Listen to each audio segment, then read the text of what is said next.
ba? Puno. Wow. Look at that. Big shrimp.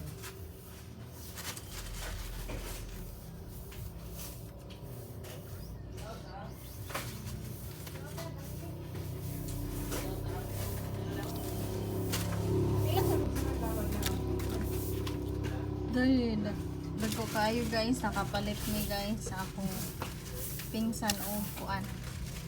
Dagko kayo ng shrimp. May napalit nga dagko. Amo na po ni i-stock sa freezer. Eee, ang high blood na to ani Ate Mana, Ate Mana ang high blood. Ate Mana ang high blood guys. Ang dugo natin ito, masarap. Kaso pinagbabawal. Kaya dahan-dahan lang tayo nito. May pang reels na ako.